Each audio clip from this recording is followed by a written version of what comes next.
పిల్లరా, ఈరోజు బైబిల్ గ్రంథంలో ఒక ప్రాముఖ్యమైనటువంటి స్థలాన్ని గురించి మీతో మాట్లాడాలని కోరుకుంటున్నాం. ఈ స్థలము పేరు హెబ్రోను. ఈ విషయాలు వినే ముందు చిన్న ప్రార్థన చేద్దాం. మమ్మల్ని మిక్కిలిగా ప్రేమించిన తండ్రి, నీ లేఖనాల్లో ఉన్నటువంటి కొన్ని విషయాలు ప్రభా నాయన హెబ్రోను అనేటువంటి స్థలము ద్వారా మాకు కొన్ని విషయాలు మీరు నేర్పుచుండగా వీటిని విని గైకొని ఆచరించుటకు, దానిలో ఉన్నటువంటి ఆధ్యాత్మిక సంగతులను గ్రహించుటకు, చారిత్రకమైనటువంటి కొన్ని విషయాలు తెలుసుకునే భాగ్యాన్ని మీరు కూడా దయచేసి తద్వారా ఆధ్యాత్మిక మమ్మల్ని బలపరుచుకునే మంచి అవకాశం అనుగ్రహించమని యేసు నామమున బట్టి అడుగుచున్నాము తండ్రి, ఆమేన్. ప్రభునందు ప్రియ స్నేహితులారా, మీరందరూ కూడా బాగున్నారా? ఈరోజు ప్రత్యేకం మీతో హెబ్రోను అనేటువంటి స్థలం గురించి మీతో మాట్లాడాలని కోరుకుంటున్నాను. బైబిల్లో అనేకమైన ప్రాముఖ్యమైన స్థలాలు ఉన్నాయి. ఉదాహరణకి మనం ప్రభువైన యేసుక్రీస్తు జన్మించిన బెత్లెహేము గురించి, అది రొట్టెల ఇల్లుగా, దాని గురించి ఎన్నో ప్రాముఖ్యమైన ప్రభువు జన్మించడం వల్ల దానికి ఆ ప్రాధాన్యత రావటం జరిగింది. అలాగే జెరూసలేం అనేటువంటి ఈ పట్టణం గురించి కూడా బైబిల్లో మరి వందల సంవత్సరాల పాటు అక్కడ దేవాలయం ఉండటం, మన ప్రభువైన యేసుక్రీస్తు దానిలో ఆయన దేవాలయంలోకి వెళ్ళి ఆయన మరి సంచరించడం, ఇలాంటివన్నీ కూడా ప్రాముఖ్య కారణాల చేత ఈరోజు యెరూషలేము, బెత్లెహేము ఇలా ప్రాముఖ్యమైన స్థలాలని చారిత్రాత్మకంగా అందరూ కూడా చూడడానికి వెళ్తున్నారు. అలాగే బైబిల్లో హెబ్రోన్ అనే ప్రదేశం కూడా చాలా ప్రాముఖ్యమైందని మీకు ఈరోజు నేను జ్ఞాపకం చేస్తున్నాను. ఎందుకంటే యూదులు వారు దాదాపు 4 స్థలాలని పుణ్యక్షేత్రాలుగా వారు హోలీ ప్లేస్లుగా భావిస్తారు. అందులో మొదటిది యెరూషలేం అయితే రెండవది హెబ్రోను అని మనం చెప్పుకోవచ్చు. పిల్లరా, హెబ్రోను అనే దీని గురించి కొన్ని వచనాలు వినడానికి ఈరోజు ప్రభు మనకి సహాయం చేయాలని కోరుకుంటున్నాం. పాత నిబంధనలో హెబ్రోను గురించి మరి దైవ గ్రంథంలో హెబ్రోను పాత పేరు, దాని యొక్క ఓల్డ్ నేమ్ ఏంటంటే బైబిల్లో దాని పాత పేరు కిరియత్ అర్బా అనే మాట వ్రాయబడి ఉంది. యోషువ 14:15లో మనం దీన్ని గమనించవచ్చు. పిల్లరా, అదేవిధంగా దేవుని వాక్యంలో మరి ఇక హెబ్రోను అనేటువంటి దీన్ని కిరియత్ అర్బా అని పిలవడానికి కారణం ఏంటో, ఆ ప్రాంతంలో ఒకప్పుడు అబ్బా అనేటువంటి ఒక చాలా అనాకీ ఇల్లు, అంటే అమోరీ ఇల్లు చాలా ఎత్తైన కొంతమంది అక్కడ ఉండడం వల్ల ఆ ప్రాంతాన్ని కిరియత్ అర్బా అని పిలిచారు. ప్రభునందు పిల్లారా, మరి హెబ్రోను ప్రస్తుతానికి పాత నిబంధనలో చాలాసార్లు హెబ్రోను పేరు రాయబడింది. దరిదాపు హెబ్రోను పేరు ఇంచుమించు 87 సార్లు మనం పాత నిబంధనలో హెబ్రోను పేరు మనం తరచుగా 87 సార్లు మనం చూడొచ్చు.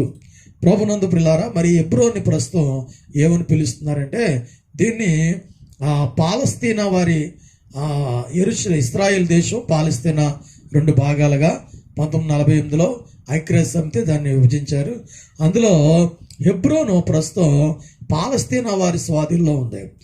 ఇది ప్రస్తుతం వారి స్వాధీనంలో ఉండడం వల్ల పూర్వం నుంచి కూడా ఆ ప్రాంతంలో ఇజ్రాయిల్ ఉన్నప్పటికీ ఇజ్రాయిల్ మరి క్రీస్తు 70 సంవత్సరంలో చెదిరిపోవడం వల్ల ఆ ప్రాంతాన్ని తర్వాత మరి 6వ శతాబ్దం 7వ శతాబ్దంలో మరి అరబ్బులు అనగా మహమ్మద్ వారు, అలాగే ఆ మహమ్మద్ అనుసరులైనటువంటి ముస్లిమ్స్ దాన్ని ఆక్రమించుకోవడం వల్ల ఆ ప్రాంతంలో చాలామంది ముస్లిమ్స్ ఉండేవారు.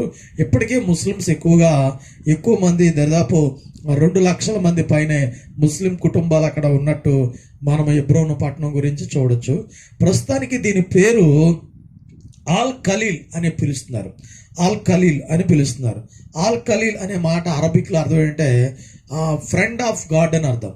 ఫ్రెండ్ ఆఫ్ గాడ్, ఆల్ ఖలీల్ లేకపోతే రెహమాన్ అని పిలుస్తున్నారు. కనుక ఈ ప్రాంతం హెబ్రోను మన బైబిల్లో యెరూషలేం అనేటువంటి ప్రాముఖ్యమైన దేవాలయం ఉన్న పట్టణానికి దరిదాపు 30 కిలోమీటర్ల దూరంలో ఉందని, అలాగే సముద్ర మట్టానికి 3050 అడుగుల ఎత్తులో ఉందని మనం గమనించవచ్చు. దేవుని బిడ్డలారా, ఇది కాస్త చారిత్రకంగా భౌగోళికంగా కొన్ని వివరాలు మీకు తెలియపరుస్తున్నాం.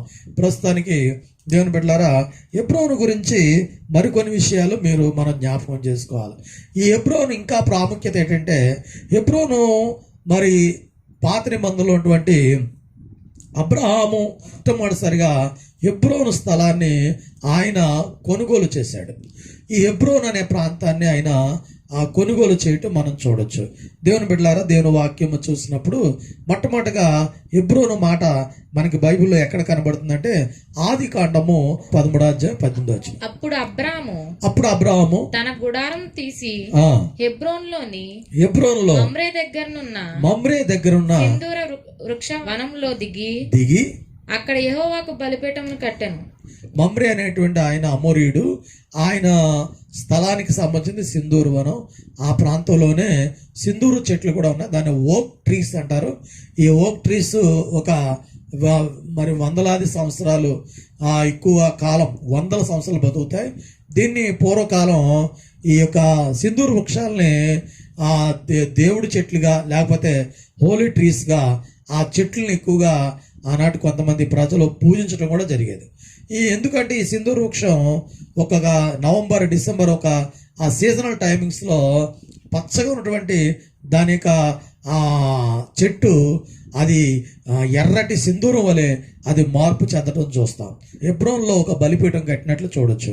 అదే హెబ్రోన్లోనే మనకి అబ్రహామునకు రెండవసారి మరి ఆయన దూతలు అలాగే ప్రభుని యెహోవా ఇద్దరు మరి దూతలు అలాగే యెహోవా వారు కూడా మరి ప్రత్యక్షత కలిగించినట్లు మనం ఆదికాండం 18:1 చూడొచ్చు. మరియు మమ్రే దగ్గరనున్న సింధూరు వనంలో అబ్రాము ఎండవేళ గుడారపు ద్వారమందు కూర్చున్నప్పుడు అతను ఒక యెహోవా అతనికి కనబడెను. ప్రియులారా, మీరు ఆదికాండం 13:18 ఆదికాండం 18:1 రెండు దగ్గర పెట్టుకొని చదవండి.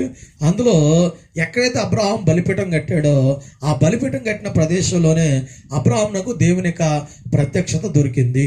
దేవుని బిడ్డలారా, దేవుని సన్నిధిలో మనం దేవుణ్ణి ఎక్కడ ఆరాధన చేస్తామో, బలిపీఠం కట్ట అంటే దేవుణ్ణి అక్కడ ఆరాధన చేయటం, దేవునికి బలి అర్పించట. కాబట్టి అబ్రహాము అనేక సంవత్సరాలు అక్కడే మరి ఆయన ఆరాధన చేస్తున్నప్పుడు ఒకరోజు దేవుడు ఆయనతో మాట్లాడాడు. తన యొక్క మరి అనేక సంవత్సరాలు తనకి పిల్లలు లేని ఆయనకి దేవుడు వాగ్దానం చేసిన మాటను బట్టి ఆయన గర్భఫలం ఇవ్వటం మనం చూస్తున్నాం. దేవుని స్తోత్రం. ప్రియులారా, దేవుని సన్నిధానంలో మరి ఆయన దూతలు ప్రభు కూడా అబ్రహామును కనబడి నీ కుమారుడు పుడతాడని చెప్పి వాగ్దానం చేయడం కూడా అది హెబ్రోన్లోనే జరిగింది. ఈ హెబ్రోన్లో ఇంకొక ప్రాముఖ్యమైన విషయాలు జ్ఞాపకం చేసుకుంటే, హెబ్రోన్లో సమాధులు ఉంటాయి ఎక్కువ. అవి ఎందుకు దానికి ప్రాముఖ్యత ప్లేస్ అంటే, ఇజ్రాయేళ్ళు ఎందుకు దాన్ని ప్రాముఖ్యంగా భావిస్తారు. ఇజ్రాయిలే కాదు, ముస్లిమ్స్ కూడా హెబ్రోన్ని 4వ పుణ్యక్షేత్రంగా భావిస్తారు. మొదటిది మక్కా, రెండవది మదీనా, మూడవది యెరూషలేం, నాలుగవది హెబ్రోను. దీన్ని కూడా ముస్లిమ్స్ పుణ్యక్షేత్రంగా భావిస్తారు. ఎందుకంటే ముస్లిమ్స్కి మరి యూదులకి, ఇజ్రాయిల్కి అబ్రహామును వారు మూలపితరుడుగా అంగీకరిస్తున్నారు. కాబట్టి మరి అబ్రహాం వారికి ఇబ్రహీం అని వారు ఆయన అంగీకరిస్తున్నారు. కాబట్టి అది అబ్రహాం ఆ స్థలాన్ని మొట్టమొదటిగా మరి తన యొక్క భార్య శారమ్మ చనిపోయినప్పుడు అబ్రహాము ఆ ప్రదేశంలో మరి ఎప్పుడు దేవుడు ఏం చెప్పాడంటే, అబ్రహామా, నీవు ఈ స్థలములో మరి కనాను దేశం అంతా సంచరించు, కానీ అందులో నీకు ఎటువంటి స్వాస్థ్యం ఇవ్వను, కానీ నీ తర్వాతి తరం 4వ తరం వారు దీన్ని ఆక్రమిస్తారు, అనగా దీన్ని వారికి స్వాధీనం చేస్తాను, వారికి స్వాస్యముగా సొత్తుగా ఇస్తాను. అంతవరకు అబ్రహాము నీవు నీ కుమారులు అలాగున గుడారాల్లో ఉండాలని చెప్పినప్పుడు అబ్రహాము విశ్వాసమును బట్టి ఒక్క అడుగు స్థలం కూడా అక్కడ ఆయన సొంతంగా లేకుండా ఏదో అద్దెకున్నట్లు, పరవాసిగా ఉన్నట్లు, తాత్కాలికంగా ఉన్నట్లు ఆయన గుడారాలు వేసుకొని మరి ఆ యొక్క కనాను దేశమును, ఇజ్రాయెల్ దేశాన్ని పాతకాలంలో ఏమని పిలిచేవారు కనాను అని పిలిచేవారు. తర్వాత అది పాలస్తీనా, ఫిలిస్తీన్లు ఉండడం వల్ల పాలస్తీన్ అని కూడా పిలువబడింది. ఈ రీతిగా ఆ ప్రాంతాలని అబ్రహాముకి దేవుడు సొత్తుగా అంటే సొంతంగా ఇవ్వక మునుపు అబ్రహాం ఆ ప్రాంతాల గుడారాల్లో ఉండేవాడు. ఆ తర్వాత అబ్రహాంకి ఇలాగ మామూలు జీవితం గడిపేసినప్పుడు ఆదికాండం 23 మనం చదవగలిగితే అందులో అబ్రహాము ఒకరోజు తన భార్య శారమ్మ చనిపోయింది. శారమ్మ చనిపోయినప్పుడు అబ్రహాం చాలా బాధపడ్డాడు. ఆ సమయంలోనే అబ్రహాము శారమ్మ కొరకు ఆ స్థలాన్ని ఆయన మరి 400 తులముల మరి వెండి రోకలకి కొన్నట్లు మనం చదవచ్చు. సోహర్ కుమారుడైన ఎఫ్రోను ఆ తన పొలం చివరను తన కలిగి ఉన్న మక్పేలా గుహను నాకు ఇచ్చినట్లు నా పక్షముగా అతనితో మనవి చేయుడి. మీ మధ్యను శ్మశాన భూమిగా ఉండుటకు. అది శ్మశాన భూమిగా అడిగాడు. అది అక్కడ అందరూ అమోరీలు ఉన్నారు, అక్కడ ఆ దినాన్ని హిత్తీలు ఉన్నారు. మరి ఇక ఆ హిత్తీయులు అన హేతు కుమారులు అనగా హిత్తీయులు అని అర్థం. హిత్తీయులు అమోరీలు అక్కడ ఉంటుండగా ఆ ప్రాంతాన్ని అబ్రహాము తన భార్య చనిపోయినప్పుడు పాతి పెట్టడానికి నాకు ఈ స్థలం మరి నాకు సొంతంగా నేను కొనుక్కుంటానని అడిగాడు. దేవుని బిడ్డలారా, ఆ రీతిగా అది సమాధుల కోసం కొన్ని స్థలం. అది హెబ్రోను మొట్టమొదటిగా సమాధుల కోసం కొన్న స్థలం. అంటే అబ్రహాము తన సంతానాన్ని, తన పిల్లల్ని, తన భార్యని అక్కడ పాతిపెట్టాడు. అందువల్ల అక్కడ చాలామంది సమాధులు ఉన్నాయి. మొట్టమొదటిగా హెబ్రోను అనేటువంటి ఈ ప్రాంతంలో పాతి పెట్టబడిన మొదటి వ్యక్తి ఎవరంటే శారా. రెండో ఆయన అబ్రహాం, ఆ తర్వాత ఇస్సాకు. వీరి గురించి కూడా మనకి ఆదికాండం మీరు 49వ అధ్యాయము చివరి వచనాల్లో చూస్తే యాకోబు చెప్తాడు. వారి వివరాలన్నీ కూడా ఎవరెవరు పాతి పెట్టబడ్డారో ఆదికాండం 49 చివరి వచనాలు చదవండి. అందులో మీరు చూడొచ్చు.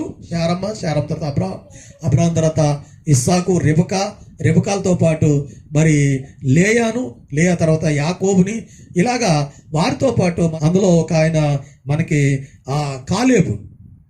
కాలేబును సమాధి కూడా అక్కడే ఉందని మనకి టూరిస్టులు చూసిన స్థలాల్లో కాలేబు సమాధి ఉంది. అలాగే కాలేబుకి కూతుర్ని పెళ్లి చేసుకున్నటువంటి ఒత్నియేలు అనేటువంటి ఆయన సమాధి కూడా అక్కడే ఉన్నట్లు మరి ఇక టూరిస్టులు వెళ్ళేవాళ్ళు కూడా చూసిన వాళ్ళు చెప్తూ ఉన్నారు. మనం కొన్ని విషయాలు ఇందులో కూడా మరి చరిత్రలో వ్రాయబడుతున్నాయి. తర్వాత ఇంకొక మాట ఏంటంటే అక్కడ మన బైబిల్లో మరి అబ్నేరు సమాధి కూడా ఉందని 2వ సమూయేలు 3వ అధ్యాయం 2వ సమూయేలు 3వ అధ్యాయము 32వ వచనం మీరు ఇంటికి చేరి చూడగలిగితే అందులో అబ్నేర్ని యోబు చంపేసినప్పుడు అతని సమాధిని దావీదు దగ్గరుండి మరి హెబ్రోన్లో దావీదు 7 సంవత్సరాల 6 మాసాలు పరిపాలించాడు. ఆ టైంలో మరి అబ్నేర్ని యోబు కొన్ని కారణాలతో అతను చంపడం జరిగింది. ఆ సమయంలో యోబుని అక్కడే హెబ్రోన్లో పాతి పెట్టినట్లు 2వ సమూయేలు 3వ అధ్యాయము 32వ వచనం. ప్రియులారా, హెబ్రోను గురించి మరికొన్ని ఆధ్యాత్మిక వివరాలు ఈరోజు మీతో మాట్లాడుకున్నాను. హెబ్రోను గురించి బైబిల్లో ఇంకొక 3 విషయాలు, ఆధ్యాత్మికంగా ఈ 3 విషయాలు మీకు జ్ఞాపకం చేస్తాను. మొదటిగా హెబ్రోన్లో పూర్వకాలం ఏముండేదంటే మరి కాలేబు మరి యెహోషువ గ్రంథం 14వ అధ్యాయంలో కాలేబు దాన్ని స్వాస్యంగా పొందుకున్నాడు. మొదట అది శారమ్మ కోసం సమాధుల స్థలం కింద మరి అబ్రహాం కొనుగోలు చేస్తే ఆ తర్వాత ఆ స్థలంలోకి అనాకీలు అనే వాళ్ళు వచ్చారు. అనాకీలు అంటే ఇంగ్లీష్ బైబిల్లో జైంట్స్ అని ఉంటుంది. అంటే బాగా ఎత్తైన దేహ దారుఢ్యము గలవారు అని అర్థం. కాబట్టి ఆ ఎత్తైనటువంటి బాగా పొడవాటి అనాకీలు వారిని రాక్షసులు అని చెప్పి ఒకప్పుడు ఇశ్రాయేల్ వాళ్ళని చూసే అయ్యో వాళ్ళు మాకంటే చాలా ఎత్తుకున్నారు, మేము మిడతల్లా ఉన్న వాళ్ళ దగ్గర అన్నారు. అలాంటి అనాకీలు 3 ఉన్నారు. ఆ 3ని మరి కాలేబుకు అల్లుడు ఒత్నియేలు కలిపి ఆ 3ని కూడా సంహరించిన తర్వాత మరి ఆ స్థలాన్ని యెహోషువ గ్రంథంలో యెహోషువాయే కాలేబుకి మరి 14వ అధ్యాయము 13వ వచనంలో చూస్తే కాలేబుకి అది స్వాస్యముగా ఇచ్చినట్లు మనం చూడొచ్చు. పిల్లారా, ఆ విధంగా ఈ ప్రాంతంలో ఒకప్పుడు అది సమాధుల స్థలము. రెండవ దాన్ని ఎవరంటే అర్బా అనేవాడు ఆక్రమించుకున్నాడు. ఆ తర్వాత ఆ స్థలంలో పెద్ద అమోరీలు ఎత్తైన వారు ఉండేవారు. వారిని కూడా ఒక 3 అనాకీలు ఉంటే వారిని చంపివేయడం జరిగింది. అది ఆ తర్వాత కాలంలో ఇదే హెబ్రోను తర్వాత ఏమైందంటే ఆశ్రయపురం అయింది. హెబ్రోను ఆశ్రయపురం. యెహోషువ గ్రంథం 20:7 వచనం. వారు నఫ్తాలీల మన్యంలోని గలిలీలో కెదెషును ఎఫ్రాయిముల మన్యమందలి షెకెమును యోదా వంశస్థుల మన్యమందలి హెబ్రోను కిర్యాతర్బాను ప్రతిష్టపరిచిరి. దేవుడు మోషేతో ఏం చెప్పాడంటే ఆశ్రయపురాలు ఉండాలన్నప్పుడు ఆశ్రయపురాలు మోషే ఆజ్ఞాపిస్తే తర్వాత యెహోషువ మరి ఇశ్రాయేల్ అందరికీ యుద్ధాలు చేసిన తర్వాత స్వాస్యం పంచిపెట్టాడు. ఆ స్వాస్యం అంటే వారు భూభాగాలు పంచిపెట్టినప్పుడు అందులో మరి ఈ యొక్క కాలేబు సొంతమైనటువంటి హెబ్రోన్ అనే ప్రాంతాన్ని తర్వాత ఆశ్రయపురం అయిందని మనం బైబిల్లో చూడొచ్చు. అక్కడ ఆశ్రయపురం కూడా కట్టారు. ఈ ఆశ్రయపురం అంటే ఆ రోజుల్లో మరి ఎవరైనా సరే తెలియక ఒకరిని చంపినట్లయితే అది మీరు సంఖ్యాకాండం 35 అధ్యాయము 9 నుంచి మరి వచనాలు చదవగలిగితే ఒకడు పొరపాటున ఒకడిని తెలియక చంపటం. అంటే తెలియక చంపడం అంటే ఒకడు చెట్లు కొడుతున్నాడు, కొట్టినప్పుడు ఆ సమయంలో ఆ గొడ్డలి కొట్టిన సమయంలో ఆ కావ పిండించి గొడ్డలు ఊడిపోయి ఆ ఇనప గొడ్డలు ఊడిపోయి కింద పని చేసుకున్నాడు తల మీద గట్టిగా తగిలితే వాడు చచ్చిపోయాడు అనుకో. ఈ లోపల ఆ చనిపోయిన మన తాలూకా బంధువులు మరి వీడే చంపేశాడేమో అని చెప్పి ఇతన్ని చంపే అవకాశం ఉంటుంది. అతన్ని తరిమి చంపుతారు. ఆ సమయంలో అతను ఏం చేయాలంటే ఆ బంధువులు ఆ చనిపోయిన వారి యొక్క తోబుట్టువులు వారి యొక్క రక్త బంధువుల నుంచి తప్పించుకోవడానికి అతడు పరుగున పారిపోయి ఆశ్రయపురం లోపల దాక్కోవాలి. ఆశ్రయపురం లోపల దాక్కుంటే అతన్ని ఎవరు కూడా చంపరు, ఇంకా లోపల ఎవరు వెళ్ళరు. ఎందుకంటే దేవుడు చెప్పాడు ఇది ఆశ్రయపురం, నా దగ్గర ఆశ్రయించి వచ్చాడని. ఈ ఆశ్రయపురంలోకి వచ్చిన వారి లోపలికి ఏ మనుషుడు రాకూడదు. ఆ ఆశ్రయపురం ఎవరి అండర్లో ఉంటుందంటే మనం సంఖ్యాకాండము 35 అధ్యాయంలో మనం చూడగలిగినప్పుడు అది ప్రధాన యాజకుడు 35:28 వచనం చదువుదాం. ప్రధాన యాజకుడు మృతునందు వరకు అతడు ఆశ్రయపురంలోనే ఉండాలి. ఇది ఆశ్రయపురం యొక్క చరిత్ర. ఈ ఆశ్రయపురాలు 6 కట్టమన్నాడు మోషే. 6 నిర్మించాలని చెప్పారు. దానికి చుట్టూ ప్రాకారాలు కట్టి 6 మనం ఒక జైలు అనుకోవాలి, జైలు లాంటివి. అది యోర్దాను యువతల 3, యోర్దాను అవతల 3 అని అలాగా ఆ కానాన్ దేశం యోర్దాను దాటిన తర్వాత 3 ఆశ్రయపురాలు కట్టమన్నాడు. యోర్దాను యువతలు కూడా 3 కట్టమన్నాడు. అయితే దేవుని బిడ్డలారా ఇలాగన 6 ఆశ్రయపురాల గురించి మనం చూడొచ్చు. అయితే ఆశ్రయపురం ఎవరిని చూపిస్తుంది? ఆశ్రయపురం ఎవరైతే అది పొరపాటున జరిగిన హత్య, పొరపాటున దాన్ని మనం ఇప్పుడు యాక్సిడెంట్లు అంటున్నాం.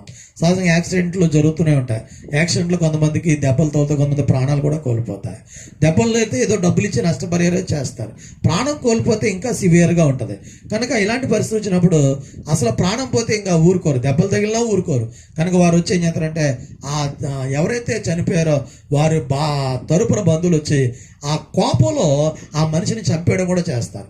అతను ఊరకనే అతడు కావాలని చంపకపోయినా అతడు పాపం అలా చంపబడడం దేవునికి ఇష్టం లేక ఇప్పుడు ఎలాంటి మరి కోర్టులో ఎలాంటి మరి చట్టాలు ఉన్నాయో ఆ రోజుల్లో దేవుడు ఎలా పెట్టి మీరు ఆశ్రయపురం వెళ్ళిపోతే మీకు ఎటువంటి అపాయం రాదు. ఆ తర్వాత ప్రధాన యాజకుడు అక్కడ ఉన్నటువంటి ఆ ఊరు పెద్దలు అందరూ కలిసి విచారించి అప్పుడు ఒక తీర్పు చెప్తారు. ఆ తీర్పు అయిపోయినా సరే అతను బయట రావడానికి ఉండదు. అతడు ఒకవేళ పొరపాటున అతను చంపినా బయటకు వచ్చేయడానికి లేదు, అతను క్షేమంగానే ఉంటాడు. కానీ ప్రధాన యాజకుడు చచ్చిపోయిన తర్వాత అతనికి విడుదల. ఆశ్రయపురంలో ఇప్పుడు మన ఖైదీలు ఎవరైనా విడుదల చేయాలంటే గాంధీ గారు పుట్టినరోజనో లేదా ఆగస్టు 15 స్వాతంత్ర దినోత్సవం అనే విడుదల చేస్తారు. అలాగే ఆ రోజుల్లో మరి ఇక ఆశ్రయపురంలో ఉన్నటువంటి ఆ వ్యక్తి విడుదల పొందాలంటే ప్రధాన యాజకుడు చనిపోవాలి. మరి ఈ ఆశ్చర్యపురం ఎవరిని చూపిస్తుంది? దేవుని వాక్యం జ్ఞాపకం చేస్తున్నట్టే అది ప్రభుని యేసుక్రీస్తుని సూచనగా ఉంది. ఎందుకంటే ప్రభు చెప్పిన ప్రయాసపడి భారం మోసుకున్న సమస్యలారా నా ఎద్దుకు రండి అన్నాడు. దేవుని బిడ్డలారా ఆశ్రయపురం ఎవరికంటే తెలియక చేసిన వారికి. అపోస్తలుడైన పౌలు తిమోతి రాసిన 1 పత్రిక 1 అధ్యాయంలో కూడా ఆయన ఇదే మాట చెప్తాడు. ఒకప్పుడు నేను తెలియక 14 వచనాలు అంటాడు కదా, తెలియక అవివేకంతో మరి నేను అపరాధం చేశాను కనుక క్షమాపణ పొందుతాను. ఒకప్పుడు పూర్వం దోషకుడును హింసకుడిని హానికరుణ్ణి అయినా ప్రభు నన్ను ఎంచాడని చెప్తూ ఆ లాస్ట్ మాటలో చదవండమ్మా. 1 తిమోతి 1:13-14. తెలియక అవిశ్వాసం వల్ల చేసి తెలియక పాపాలు 2 రకాలు, తెలియక చేసినవి, తెలిసి చేసినవి. యేసు ప్రభు దగ్గర ఆశ్రయపురం దగ్గరికి ఎవరు వెళ్తారంటే కావాలని చెప్పినోడు అందులోకి ఒకవేళ ఆడు కూడా పారిపోవచ్చు. కానీ వాళ్ళు దాన్ని పరిశీలన చేస్తారు. పరిశీలన చేసి అంటే ఖచ్చితంగా వెంటనే బయట లాగేసి ఆ తర్వాత దినాల్లోనే చంపేస్తారండి. కానీ వీడికి మరణం ఉండదు. వీడికి ఎందుకు మరణం ఉండదు అంటే వీడు కావాలని చంపలేదు కనుక. కొంతమంది ఎందుకు జీవితాలు ఎందుకు పాడవుతాయి? మరి వారి కుటుంబాల బట్టి, వారు పెరిగిన వాతావరణం బట్టి, వారి వెనకాల పరిస్థితులు బట్టి దేనికో ఒకడు రొట్టె మొక్క కొరకు దొంగతనం చేస్తాడట. వాడికి ఆకలిగా ఉంది, ఎవడో వాడికి ఆహారం పెట్టలేదు, వాడికి ఆ టైంలో దొంగతనం చేయాలనిపిస్తుంది. దేవుని బిడ్డలారా ఒక స్త్రీ ఉంది, తన యొక్క జీవితంలో తను ఎవరో పిల్లలు ఉన్నారు, తను ఎవరు పట్టించుకోలేదు. ఆ సమయంలో కూడా ఆ స్త్రీ ఎవరు కోరుకుంటుందంటే వేరే త్రోవను కూడా ఎన్నుకునేవారు కూడా ఉంటారు. ఒకసారి ఈ పరిస్థితులను బట్టి మనుషులు ఆ రీతిగా మారిపోతారు. కాబట్టి పాపమునకు కావాలని జరగకపోయినా పరిస్థితుల వల్ల, పెరిగిన వాతావరణం వల్ల, మరి అనేక కుటుంబాల పరిస్థితిని బట్టి, స్నేహితుల వల్ల, రకరకాల వ్యక్తుల వల్ల మనకు పాప స్వభావం అవ్వటం. ఆశ్రయపురంలో ఇలాగ తెలియక చేసేవారు ఎలాగైతే ఆశ్రయం పొందుతున్నారు, ఇదిగో బైబిల్లో ఒక మంచి మాట ఉంది, నా ఎద్దుకు వచ్చి నేను ఎంత మాత్రం త్రోసిపోయానని యోహాను సువార్త 6 ప్రభు చెప్తాడు. అలాగా దేవుని బిడ్డలారా, నీ జీవితంలో కూడా ఆశ్రయపురంగా యేసయ్య కనపడుతున్నాడు. ఆయన నీ పాపములు క్షమించడం మాత్రమే కాదు, ఆనాడు ప్రధాన యాజకుడు ఉన్నంత కాలం వాళ్ళకి ఎలాంటి, ఆయన చచ్చిపోయిన తర్వాత విడుదల వస్తుంది. అలాగే యేసయ్య మన కొరకు సిలువలో మరణించాడు. ఆయన పాత నిబంధన కాలంలో ప్రధాన యాజకులు చచ్చిపోయేవారు తప్ప మరి తిరిగి లేచిన సందర్భం లేదు. కానీ ఎబ్రీ పత్రిక 3:1 పౌలు అంటాడు, ఈ మన ప్రధాన యాజకుడు ఆయన చనిపోయినా ఈయన నిత్యమైన ప్రధాన యాజకుడు, ఈయన తిరిగి లేచాడు. అందుకరక ఒక వ్యక్తి ఆశ్రయపురంలో ప్రధాన యాజకుడు వల్ల అతను కాపాడబడతాడు. ఆ ప్రధాన యాజకుడు మరణం తర్వాత అతను విడుదల. అలాగే యేసుప్రభు మరణం బట్టి మనకు విడుదల కలిగింది. ఆయన మన కొరకు ఆయన తన ప్రాణ పరిక్రయ ధనముగా మన కొరకు తన ప్రాణాన్ని అర్పించినట్లు మార్కు సువార్త 10:45 మనం చూడొచ్చు. ఆ విధంగా దేవుని బిడ్డలారా, మీ జీవితాల్లో ప్రభువైన యేసుక్రీస్తు ఆశ్రయపురం కనబడుతున్నాడు. హెబ్రోనుకి మొదటి భావం ఆశ్రయపురం, రెండో భావం సహవాసం. హెబ్రోన్ అనే మాటకు అర్థం సహవాసం. ఇప్పటికీ హెబ్రోన్ని పాలస్తీనా కంట్రోల్లో ఉంది, హెబ్రోను ప్రాంతం. ఈ ప్రాంతాన్ని ఇప్పుడు ఆల్ ఖలీల్ అని పిలుస్తున్నారు, అనగా ఫ్రెండ్ ఆఫ్ గాడ్ అని అర్థం. అబ్రహాము మొట్టమొదటిగా హెబ్రోన్లో ఆయన బలిపీఠం కట్టినట్టు మేము మీకు ఆదికాండం 13:18 చెప్పాను. అలాగే అబ్రహాము దేవునితో సహవాసం చేశాడు. ఈ రోజున దేవుని బిడ్డలారా, అనేక మంది దేవునితో సహవాసం చేయట్లేదు. దేవునితో సహవాసం, ఆయనతో సహవాసం చేస్తే ఆయనతో సహవాసం ఎలా కుదురుతుంది? దేవుని బిడ్డలారా, ఆయన ఏమైనా మనిషిలాగా ఉన్నాడా? మరి ఎలా సహవాసం చేయగలం? బైబిల్ జ్ఞాపకం చేస్తుంది. అబ్రహాం కాలంలో అయితే దేవుడు కూడా అప్పుడప్పుడు వచ్చి అబ్రహాం దగ్గరికి మాట్లాడడం జరిగింది. అయితే మరి ఈ దినాల్లో దేవుడు దృశ్య రూపంలో కనబడకపోయినా దేవుని వాక్యం చెప్తుంది, ఆయన వాక్యము మనతో ఉన్నది. సహవాసం ఎలా చేస్తాం? మనుషులకి సహవాసం చాలా ప్రాముఖ్యమైనది. మానవుడు and man is a social Animal. మనిషి ఒంటరిగా ఒక చోట ఉండలేడు. ఆ యొక్క యానిమల్స్, జంతువులన్నీ ఎలాగైతే అడవిలో గుంపులు గుంపులు ఉంటాయో, మనిషి కూడా ఒంటరిగా సమాజంలో ఏదో మూల కూర్చొని ఉండడానికి ఉండదు, అందరితో కలిసి ఉండాలి. సహవాసం కూడా చాలా ప్రాముఖ్యం. ఒక వ్యక్తి ఆశ్రయపురం అనుభవం పొందిన తర్వాత, అంటే రక్షణ అనుభవం పొందిన తర్వాత, ఆ వ్యక్తికి సహవాసం కూడా కావాలి. ఏ సహవాసం అంటే దేవుని వాక్యం అందులో అపోస్తలుడైనటువంటి పేతురు గారు అపోస్తల కార్యములు 2:42 ఎవరైతే బాప్తిసం పొందారో వారి గురించి చెప్తా అంటాడు కదా, వీరు 42 వీరు అపోస్తుల బోధ యందును, సహవాసం అందును, రొట్టె విరిచిట యందును, ప్రార్థన చేయటి యందును ఎడతెగక ఉండిరి. దేవుని బిడ్డలో ఎప్పుడైతే ఒక వ్యక్తి మరి అందులోంచి నేను తెలియక ఇక్కడికి వచ్చి నేను ఇలా చేస్తే నన్ను క్షమించాడు ఆయన, అయితే నేను ఇక్కడి నుంచి నేను ఆయన కొరకు జీవిస్తానటువంటి మనస్సు కలిగి ప్రతి వ్యక్తి కూడా సహవాసం. ఈరోజు చాలా మంది సహవాసం ఎలాంటి సహవాసం చేస్తున్నారు? బైబిల్లో కొంతమంది విచిత్రమైన సహవాసాలు చేశారు. లోకంలో ఒక సామెత ఉంది, 6 నెలలు సహవాసం చేస్తే 6 years అవుతారట. మనం చూడండి సామెతల గ్రంథం 13:20 చూద్దాం. జ్ఞానుల సహవాసం చేయువాడు జ్ఞానము గలవాడు అవుతాడు. మూర్ఖుల సహవాసం చేసేవాడు చెడిపోతాడు. ఎవరు జ్ఞాని? జ్ఞాని అంటే ఎవరమ్మా? జ్ఞాని అంటే ఎవరో చాలా మంది చదువుకున్నవారు జ్ఞానులు అనుకుంటారు. ఈ రోజున చదువుకున్నవారు కూడా చాలా తెలివిగా పాపం చేస్తున్నారు. సైబర్ నెట్ పాపాలు, మరి సెల్లో ఆ యొక్క పాపములు, ఇవన్నీ కూడా అశ్లీల దృశ్యాలు, ఇవన్నీ కూడా చదువుకున్నవారే, ఎక్కువ చదువుకున్నవారు. చదువుకోవడం జ్ఞానం అని చెప్పలేదు బైబిల్. జ్ఞానం అనే మాటని యోబు గ్రంథం 28:8 అన్నాడు కదా, యెహోవా యందు భయభక్తులే జ్ఞానమనియు. ఇంకో చోట చెడుతనం విడిచిపెట్టడమే వివేకమని అంటాడు. కాబట్టి ఎవరు చెడుతనం వదులుతారో, ఎవరు పాపాన్ని విడిచిపెడతారో, ఎవరు దేవుని యందు భయభక్తుల్లోకి వస్తారో వారే జ్ఞానవంతులు. అలాంటి జ్ఞానవంతులతో నువ్వు సహవాసం చేస్తే తప్పనిసరి నువ్వు కూడా కొన్ని రోజులకి నువ్వు కూడా మార్చబడతావు. నేను ప్రభువుని మరి చర్చికి నామకార్థంగా వెళ్ళేవాడిని. ఒక యవనస్తుడు ఆత్మీయుడు అయినటువంటి వ్యక్తి అతని యొక్క సహవాసం అలవాటు అవడం వల్ల అతడు బైబిల్ చదవటం ఎంతో ఒకప్పుడు చెడిపోయినవాడు, తాగేవాడు అండ్ భయంకరంగా వ్యభిచారం చేసేవాడు, భయంకర అక్రమంగా జీవించేవాడు. అలాంటి వాడు ప్రభు నమ్ముకుందరూ మారిపోయాడు. ఆయన మారిపోయిందో నేను కూడా అతను చూసి ఆశ్చర్యపోయాను. యేసు ప్రభులో శక్తి ఉంది. ఎందుకంటే ఆయనతో సహవాసం చేస్తే మన పాపములు ఒక్కోటి వెళ్ళిపోతుంటాయి.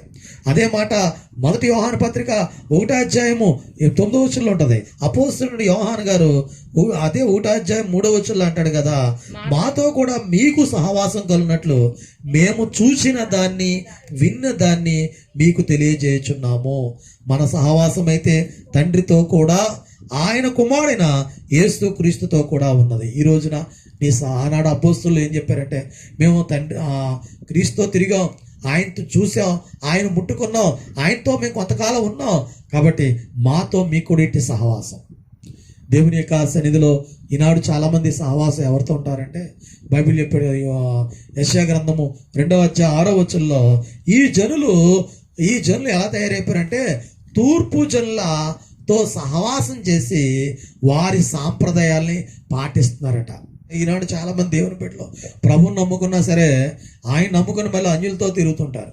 అన్యులతో తిరగడం తప్పు కాదు, బయట వారితో పని చేయడం తప్పు కాదు, వాళ్ళతో కలిసి భోంచేయడం తప్పు కాదు, కలిసి వాళ్ళతో బయట ప్రయాణం చేయడం తప్పు కాదు. కానీ వారి క్రియల్లో మీరు పాలిభాగస్తులు అవ్వటం.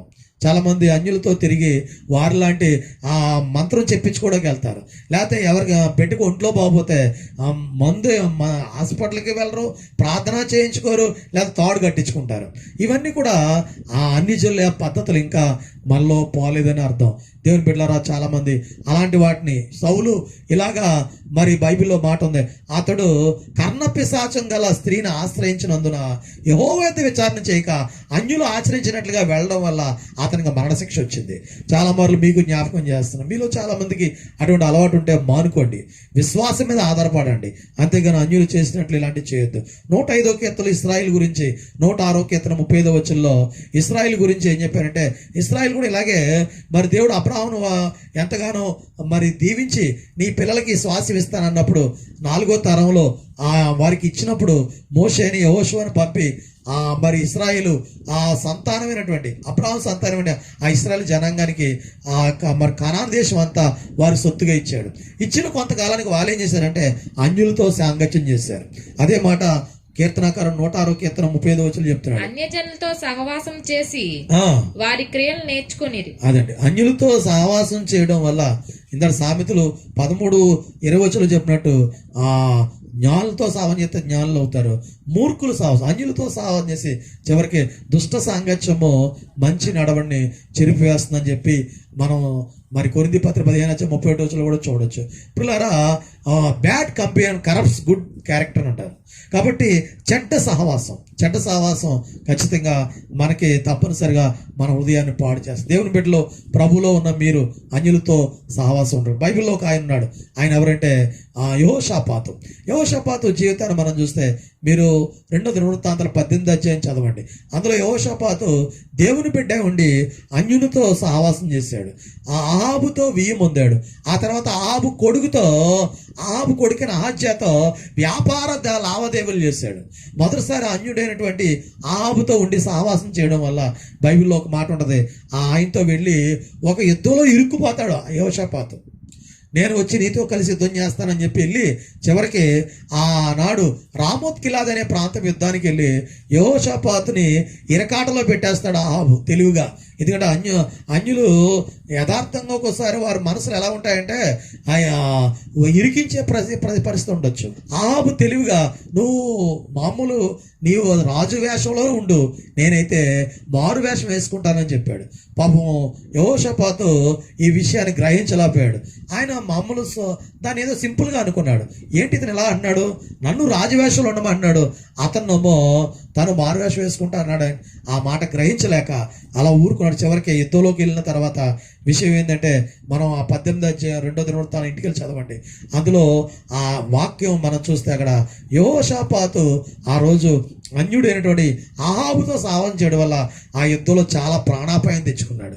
కానీ దేవుడు అతన్ని ఆ ప్రార్థన చేసినప్పుడు అతని ప్రార్థన ఆలకించి ఆ తర్వాత విడిపించినట్టు చూస్తాం. ఆ తర్వాత మళ్ళీ ఆ యొక్క అహాబు కొడుకైన అహజ్యాతో వ్యాపార సంబంధం పెట్టుకొని ఓడలు తయారు చేయించాడు. చివరికి దేవుడు కోపం వచ్చింది. మొదటిసారి అతను ప్రాణాన్ని కాపాడాడు. రెండోసారి కోపం వచ్చి నీ ఓడలు తయారు చేయించుకున్న వాళ్ళని తర్షీషు వెళ్లకుండా బదలాసిపోతాయని చెప్పి అతన్ని శాపం పెట్టడం జరిగింది. దేవుని బిడ్డలారా, కొన్నిసార్లు మనం కూడా ఎవరితో సహవాసం చేస్తున్నాం అది గుర్తుపెట్టుకోండి. అన్యులతో సహవాసం. ఒక యవనస్తుడు దేవుని ఎరిగిన బిడ్డ ఆ కేరళలో మరి వ్యాపారం చేసేవాడు. అతను చేసిన వ్యాపారంలో మరి అది నూనె వ్యాపారం. ఆ వ్యాపారం చేస్తున్న సమయంలో మరి ఇద్దరు పార్ట్నర్స్ చేసేవారు. ఇతను క్రిస్టియన్, అతను మరి క్రైస్తవ అనుభవం లేనివాడు. అయితే ఇద్దరు వ్యాపారం చేసినప్పుడు మరి ఒక రోజున తన భార్యకి ఒళ్ళంతా కూడా భయంకరమైనటువంటి ర్యాషెస్ వచ్చి చర్మ వ్యాధి తగ్గేది కాదు. డాక్టర్ దగ్గరికి ఎక్కడికి వెళ్ళినా సరే, ఎంతమంది ఆ డెర్మటాలజిస్ట్ దగ్గరికి వెళ్ళి చర్మ వ్యాధి ఆ స్పెషలిస్టులు చూపించిన ఆ అమ్మాయికి రోగం తగ్గలేదు. అలాంటి టైంలో అతను ఏంటి అని బాధపడేవాడు. దశంభాగం ఇచ్చేవాడు. మందిరానికి ఎంతో క్రమంగా వెళ్ళేవాడు. అలాగే సేవకులు కూటాలు పెట్టుకుంటే ఆ ఇంట్లో భోజనాలు ఏర్పాటు చేయించేవాడు. దైవజనులు ఎవరైనా వస్తే వారి ఇల్లు అతిథిగా 2-3 రోజులు ఉండడానికి దైవజనులకు హోస్ట్ చేసేవాడు. అంత మంచి ఆత్మీయ అనుభవం ఆయన కుటుంబంలో ఈ రోగం తగ్గట్లేదు. ఒకరోజు దైవజనుడు వెళ్ళాడు. అలాగే ఆ ఊర్లో వాక్యం చెప్పడానికి వెళ్ళినప్పుడు ఆ దైవజనుడు ఇలా ప్రార్థన చేయమంటే ఆ దైవజనుడు ఏం చెప్పాడంటే, ఆ రోజు ఆయన ఒక మాట చెప్పాడు, నా కుమారుడా, దేవునికి ఆయాసకరమైనది ఏదైనా నీ ఇంట్లో ఉంటే నీకు స్వస్థత రాదు అని చెప్పాడు. అది ఎక్కడ ఉందో, నీ వ్యాపారంలో ఉందో, నీ ఇంట్లో ఉందో, నీ ఏందులో ఉందో నువ్వు పరీక్షించుకో అని చెప్తే ఆ మాట ఆయన ఆలోచన చేశాడు. తర్వాత స్నేహితుడిని తెలుసుకుంటే ఆ స్నేహితుడు నూనె వ్యాపారంలో కల్తీ చేస్తున్నాడు. కల్తీ చేయడం వల్ల చాలామందికి ఆ కల్తీ నూనె వాడితే మనం చూడండి, కొన్నిసార్లు ఆ చర్మానికి ర్యాషెస్, నూనె సరైన నూనె వాడకపోయినా అందులో ర్యాషెస్ వచ్చేస్తాయి. కాబట్టి ఎవరికైనా ఏమైపోతే పర్లేదని వాళ్ళకి ఆ తాగినవాడు తీసుకున్నవాడు ఏమైపోయినా పర్లేదు, నాకు డబ్బు వస్తే చాలు అన్నటువంటి ఆ మనస్తత్వం ఆ యొక్క అన్యుని మనస్తత్వంగా ఉంది. ఈ క్రైస్తవ బిడ్డ అంటాడు, ఎందుకు అలా చేయటం, మనం యథార్థంగా చేద్దాం, అవసరం వచ్చిన తక్కువ లాభాన్ని తీసుకుందాం అంటే అతనిలో ఒప్పుకోలేదు. అలా అయితే ఎలా కుడుతుంది, మనకి నీకు నాకు సెట్ అవుతుంది అన్నాడు. అలా అయితే నీ దగ్గర నేను వ్యాపారం చేయాలన్నాడు. అయితే నువ్వు పెట్టుబడిగా పెట్టినా ఆ పెట్టుబడి డబ్బులు కూడా నీకు ఇవ్వనన్నాడు. ఇవ్వనన్నా సరే ఈయన వెళ్ళిపోయాడు. మాకు అవసరం లేదని చెప్పి ఈయన వెళ్ళిపోయిన తర్వాత అందులో ఆ పెట్టుబడి డబ్బు ఇవ్వకపోయినా పూలను బయటకు వచ్చాడు. ఎప్పుడైతే ఆ వ్యాపారంలోంచి తెగదప్పులు చేసుకొని ఆ బయటకు వచ్చాడో అప్పుడు ఆ తెలియకుండానే ఆ భార్యకు స్వస్థత వచ్చింది. ప్రియులారా, గమనించండి, ఆ రోజు అతను గమనించాడు. ఆ తర్వాత అతను రబ్బర్ వ్యాపారం పెట్టుకున్నాడు. కేరళలో గొప్పగా అభివృద్ధి పొందాడు. వాక్యం జ్ఞాపకం చేస్తుంది. ఒక్కోసారి దేవుని సన్నిధిలో మనం కూడా అన్యులతో సహవాసం చేస్తున్నామా, ఆ మాట కూడా మనం గుర్తుపెట్టుకోవాలి. మరి యెహోషాపాతు అన్యులతో సహవాసం చేసి దెబ్బతిన్నాడు. దేవుని బిడ్డలో కొన్నిసార్లు దేవుని మందిరం సహవాసం చేయరు.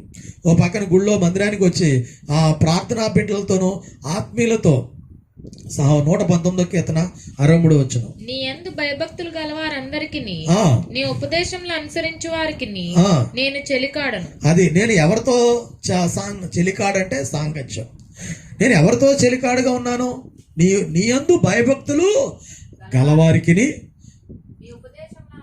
అది నీ ఉపదేశంలో, నీ వాక్యానికి, నీ వాక్య ప్రకారం నడిచే వారికి నేను స్నేహితుడిని.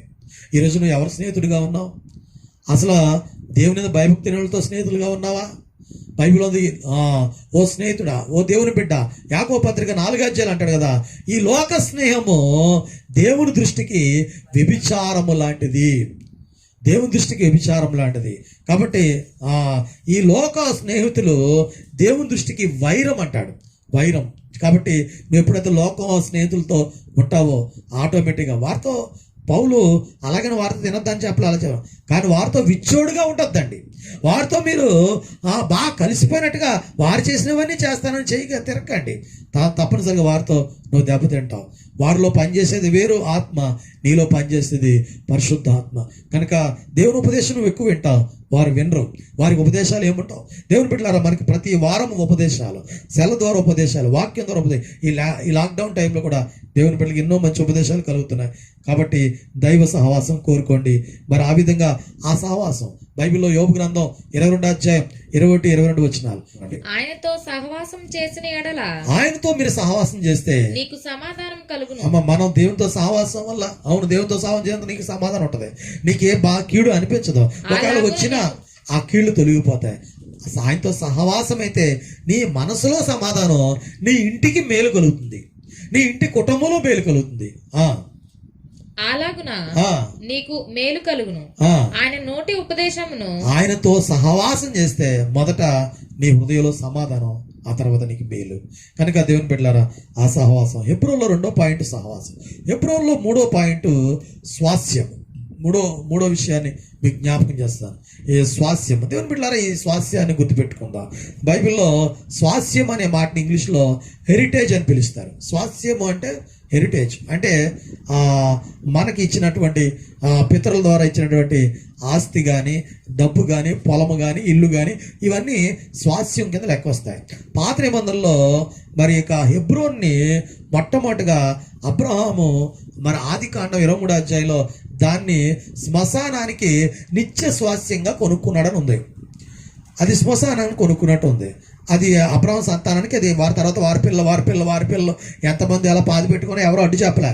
ఎందుకు ఇందులో పాతి పెడుతున్నారని యాకోబుని చాలా కాలం తర్వాత వచ్చి పాతి పెట్టారు. ఇలా పాతి పెట్టినాడు ఎవరో అడ్డుపట్టలేదు, ఎందుకంటే అది వారికి నిత్య స్వాస్యం. ఆ తర్వాత కాలేబుకి అది స్వాస్యమైంది, ఆ కాలేబులో స్వాస్యమైంది. ఆ తర్వాత ఇశ్రాయేలు ఏమనుకున్నారంటే ఈ స్వాస్యం నిత్యం అనుకున్నారు, కానీ వాస్తవానికి ఇశ్రాయేలు స్వాస్యం అని, అది భూభాగాలని వాళ్ళు అనుకున్నారు. తర్వాత కాలంలో ఇశ్రాయేలు కూడా దాన్ని పూర్తిగా మరి స్వతంత్రించుకోలేకపోయారు. నిజం, బైబిల్లో స్వాస్యము అనే దీనికి ఆత్మీయ అర్థం ఏంటి? స్వాస్యం అనగా ఆస్తి, స్వాస్యం అనగా భూమి. మనకి భూమి ఒకవేళ ఇశ్రాయేలుకి ఇచ్చినట్టు ఈ భూ సంబంధమైన అదే స్వాస్యం అని మనం అనుకుంటున్నామా? అదే మాట మరి దేవుని వాక్యంలో అపోస్తులైనటువంటి పేతురు గారు ఒక మాట చెప్పాడు. చూడండి, ఈ స్వాస్యాన్ని 1 పేతురు 1వ అధ్యాయము 4-5 వచనాలు. మన ప్రభువగు యేసుక్రీస్తు తండ్రి అయిన దేవుడు స్తుతింపబడును గాక. మృతుల్లో నుండి యేసుక్రీస్తు లేచుట వలన జీవముతో కూడిన నిరీక్షణ మనకు కలుగునట్లు, అనగా అక్షయమైనదియు నిర్మలమైనదియు వాడబారినదియునైనా స్వాస్యం మనకు కలుగునట్లు. ఈ స్వాస్యాన్ని పేతురు అంటాడు కదా, అక్షయమైనది అన్నాడు. ఈ భూమి మీద స్వాస్యం, ఇల్లు స్వాస్యం, అది కొంతకాలానికి శిథిలం అయిపోతుంది. ఈ భూమి మీద పొలాలు, రేపు పొద్దున ఇశ్రాయేల్లో చాలా కాలం అనిపించి వాళ్ళు కూడా 2000 సంవత్సరాల ప్రపంచం అంతా చెదిరిపోయి ఆ స్వాస్యాలు పొందలేక మరి ఈ మధ్యకాలం ఇంకా వాళ్ళ భూభాగాలు, ప్రస్తుతం హెబ్రోను ఇశ్రాయేల్ చేతిలో లేదు, అది పాలస్తీనా అరబ్బుల చేతిలో ఉంది. ఈ భూస్వాస్యాలు స్థిరమైనవి కాదు, కానీ నిత్యమైన స్వాస్యము, పరిశుద్ధమైనది, స్థిరమైనది ఏంటంటే ఆ స్వాస్యం గురించి పేతురు చెప్పాడు. అది ఎక్కడుందంటే ఆ 1 పేతురు 1వ అధ్యాయము 5వ వచనంలో ఆ స్వాస్యం ఎక్కడుందంట? కడవరి కాలమందు బయలుపరచబట్టకు 4వ వచనం చివరిలో ఏం చదవండి.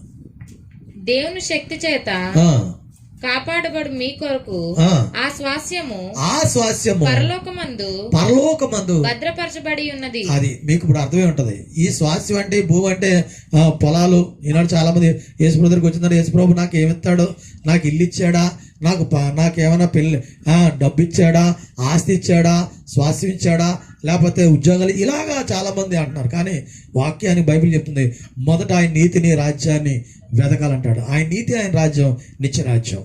ఈ ఆందోళన కదా, ఈ భూ సంబంధమైన స్వాస్యాలు మనకి కొంతవరకు అవసరమే. కానీ ఇది ఉన్నా లేకపోయినా, ఇది ఉన్నంత మాత్రం పరలోకం మనకు వస్తుంది కాదు. ఇది లేకపోయినా నీకు ఒక నిత్య స్వాస్యం ఉంది. ఆ స్వాస్యం కొరకే అబ్రహాము, భక్తులందరూ కూడా అబ్రహాం గురించి బైబిల్లో మంచి మాట ఉంది. అబ్రహాము ఆయన దూరం నుండి చూసేట.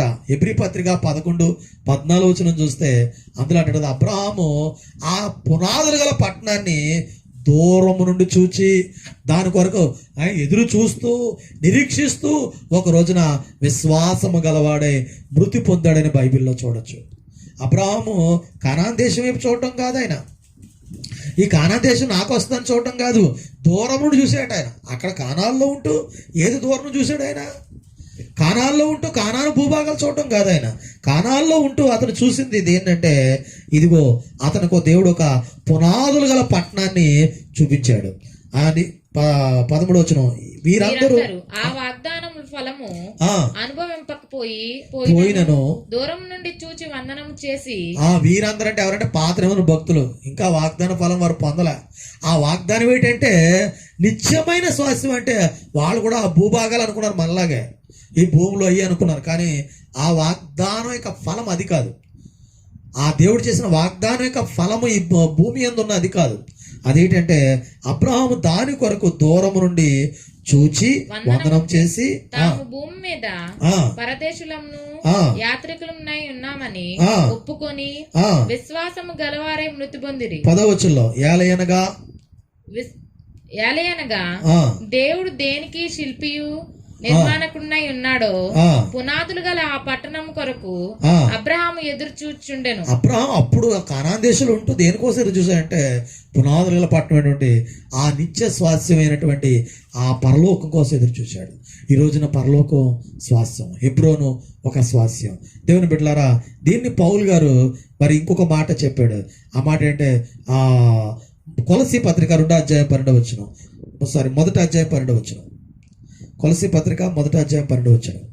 ఆయన మహిమా శక్తిని బట్టి సంపూర్ణ బలంతో బలపరచబడవలననియు తేజోవాసులైన పరిశుద్ధుల స్వాస్యములో.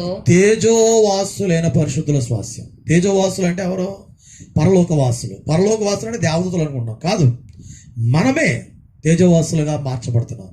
మనమే దేవుని బిడ్డలారా మా ఈ యొక్క దేన శరీరం మహిమ శరీరముగా, తేజోమైన శరీరంగా ఈ శరీరం వాళ్ళతో విడిచిపెట్టి మహిమగల శరీరంతో వెళ్ళి ఆ తేజోవాసుల స్వాస్యమైనటువంటి ఆ పరిశుద్ధుల స్వాస్యం దేవుడు మన కొరకే. మరి హెబ్రోను దేని చూపిస్తుందంటే ఒక స్వాస్యాన్ని చూపిస్తుంది. ఏంటి ఆ స్వాస్యం అంటే అది పరలోకం అని. అందువల్లే మరి ఎబ్రీ పత్రికలో ఉన్న విశ్వాసులు ఎవరంటే వారు సాక్షాత్తు యోధా మతంలోంచి అప్పుడే కొత్తగా క్రైస్తవులు అయ్యారు. వారు క్రైస్తవులు అయినప్పుడు వాళ్ళకి చాలా శ్రమలు వచ్చినాయి. ఆ శ్రమలు వచ్చినప్పుడు కూడా పౌలు వారిని ధైర్యపరుస్తూ మీరు భయపడకండి అని 10వ అధ్యాయంలో కూడా చెప్పి 34వ వచనంలో మీ స్వంత దేశస్తులు మిమ్మల్ని చాలా బాధలు పెట్టారు, ప్రభువు నమ్ముకున్న చేత మిమ్మల్ని చాలా మరి వెలివేశారు. ఆనాడు మొట్టమొదట క్రైస్తత్వం యూదులే నమ్ముకున్నారు, మొట్టమొదటి ఇజ్రాయిలే నమ్ముకున్నారు. ఆ సొంత దేశస్తులు వీళ్ళని చాలా తిప్పలు పెట్టారు, వెలివేశారు, వారు ఆస్తులు లాగేసుకున్నారు, మీకు ఆస్తిలో పాలిభాగాలు లేవని చెప్పారు. ఆ టైంలో మరి దేవుని బిడ్డలు బాగా కుమిలిపోతున్నప్పుడు ఆయన ఈ మాట రాశాడు. వారు సొంత వాళ్ళు ఏం చేశారంటే మీరు మా దేవుడిని మానేశారు కాబట్టి ఇక మీకు ఎందుకు ఇస్తామని చెప్పేసి ఆస్తిని లాగేసుకున్నారు. వారి స్వాస్యాన్ని పోతే ఆస్తి. కానీ క్రీస్తు అనేటువంటి ఆయన పరలోకంలో నీ కొరకు ఎదురు చూస్తున్న క్రీస్తు ఉన్నాడు, ఆయన స్వాస్యం నీకు స్థిరంగా ఉందని వాళ్ళకి చెప్పాడు. ఒక రోజున సాధు సుందర్ సింగ్ గారిని అలాగే ప్రభుని నమ్ముకున్నాడు. 16 ఏళ్ల వయసులో, బహుశా అప్పుడు 17 సంవత్సరాలు ఉంది ఆయనకి. నమ్ముకున్న తర్వాత వాళ్ళ యొక్క తండ్రి మరి చెప్పాడు, నాయన నేను కావాలా దేవుడు కావాలా అని చెప్పాడు. ఈ ఆస్తి అంతా ఒక చోట పెట్టాడు. వాళ్ళ మేనమామ వచ్చి అంటాడు నా కూతురు నుంచి పెళ్లి చేస్తాను. ఆయన బాగా పంజాబ్లో ధనవంతుడు, సాధు సుందర్ సింగ్ ధనవంతుడు. వీరి ఆస్తి ఈ ఆస్తి కలిస్తే నువ్వు చాలా గొప్పవాడు అవుతావు, ఇది కావాలా నీకు యేసుప్రభువు కావాలని పక్కన పెడితే ఆయన అంటాడు నాకు దీనికంటే నాకు క్రీస్తే కావాలని చెప్పి ఆ రోజు ఆయన ఆ రీతిగా ఇంట్లోంచి బయటకు వచ్చాడు. పిల్లరా గమనించండి, దేవుని సన్నిధిలో వారి నేత్రాలు తెరవబడిన వారు భూ సంబంధం వాటి కొరకు ఇవే స్వాస్యం అనుకోలేదు. ఇశ్రాయేల్ కూడా అలాగే అనుకున్నారు. నిజంగా వాస్తవానికి వారు కొంతకాలం అనిపించారు, మళ్ళీ తరం వేయబడ్డారు. 2000 సంవత్సరాలు మళ్ళీ తరం వేయబడ్డారు. మళ్ళీ ఇప్పుడు ఒక 70 సంవత్సరాల నుంచి అనుభవిస్తున్నారు. మళ్ళీ వాళ్ళకి ఈ స్వాస్యం అనుకున్నారు, కానీ ఇది కాదు. దానికోసమే పాలస్తీనాకి మరి ఇశ్రాయేల్కి గొడవలు వస్తుంటాయి, ఈ స్వాస్య స్థలాల కోసమే. పాలస్తీనా వాళ్ళ మీదకి ఇశ్రాయేల్కి ఎందుకు కోపమంటే మా స్థలమైన హెబ్రోను వాళ్ళ చేతిలో ఉంది, ఎప్పుడైనా లాగేసుకుందామని వీళ్ళు. ఈ దేవుని బిడ్డలారా, నిజమైన స్వాస్థ్యం ఈ భూ సంబంధం కాదు. హెబ్రోను పర సంబంధమైన విషయాన్ని చూపిస్తుంది, ఆ పరలోకాన్ని చూపిస్తుంది. ఆ క్రీస్తుతో సహవాసం చేస్తే అది నీకు దొరుకుతుంది. దేవుడు ఈ మాటలు దీవించును గాక. తల్ల ఉంచుతాం. పరిశుద్ధుడా, ప్రేమగల తండ్రి, ఈ మాటలు విన్న బిడ్డలందరినీ మీరు ఆశీర్వదించండి. ముఖ్యంగా ఈ మాటల ద్వారా హృదయాల్ని ఫలింపచేయమని, హెబ్రోనులో ఆత్మీయ అర్థాలు వారి హృదయాల్లో స్థిరపరచమని, నాయన వారికి ఇంకా దేవమాత అండి మీరు చక్కగా వారికి వినిపించి అర్థమైనట్లు చేయమని యేసు నామమున బట్టి అడుగుచున్నాం తండ్రి, ఆమేన్.